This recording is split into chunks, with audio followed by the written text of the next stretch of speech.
Assalomu alaykum, hurmatli tomoshabin, kanalimizga xush kelibsiz. Diqqat qiling, hurmatli pensionerlar, yangi yil oldidan sizlar uchun muhim yangilik. 2026-yil kirib kelishi bilan pensionerlar uchun yangi yil tuhfasi taqdim etilishi rejalashtirilmoqda. Mavjud ma'lumotlarga ko'ra pensiya miqdorlari oshiriladi va yanvar oyidan boshlab yangi summada to'lanishi kutilmoqda. Bu qaror uzoq yillik mehnat qilgan pensionerlar, doimiy daromadi pensiya bo'lgan fuqarolar va o'z pensiyasidagi har qanday o'zgarishni kutayotganlar uchun juda muhim. Qanchaga oshiriladi? Qachondan boshlab amal qiladi? Hamma pensionerlarga bir xil bo'ladimi? Bularga videoni oxirigacha ko'rsangiz bilib olasiz va aynan oxirida aytiladi.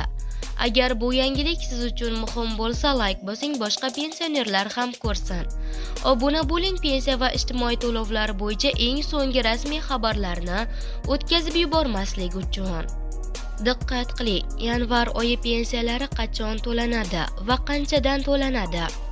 Hurmatli pensionerlar, bugungi kunda pensiya mablag'lari har oyning 5-sanasiga qadar pensionerlarning bank plastik kartalariga yuklab berilayotgan bo'lsa, naqd shaklda pensiya oluvchilarga har oyning 4-27-sanasigacha pensiyalari yetkazib berilmoqda.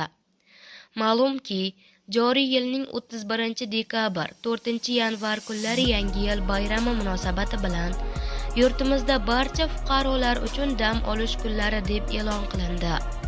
Tabiiyki, hozirda pensionerlarda yanvar oyi pensiyasi qachon beriladi kabi savollar tug'ilmoqda. Mazkur masala yuzasidan pensiya jamg'armasi quyidagilarni ma'lum qildi.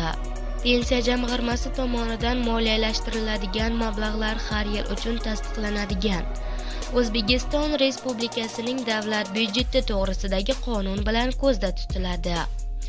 2026-yil uchun O'zbekiston Respublikasi davlat byudjeti to'g'risidagi qonun bilan pensiya jamg'armasining 2026-yil uchun xarajatlari tasdiqlanganligini inobatga olib, yanvar oyi plastik kartalari orqali oluvchi fuqarolarning pensiya to'lovlari 5-yanvardan boshlab yuklanishini ma'lum qilamiz.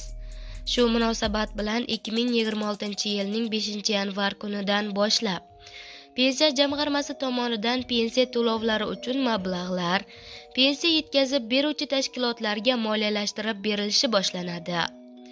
Bunda yanvar oyi pensiya to'lovlari 2026-yilning 5-yanvar kuni bank plastik kartalariga yuklab berilishi hamda 27-yanvar sanasiga qadar naqd shaklda pensiya oluvchilarga Xalq bankining sayyor kassalari tomonidan kunlik grafik asosida mahalla fuqarolar yig'inlari orqali yoki fuqarolarning yashash manziliga yetkazib beriladi.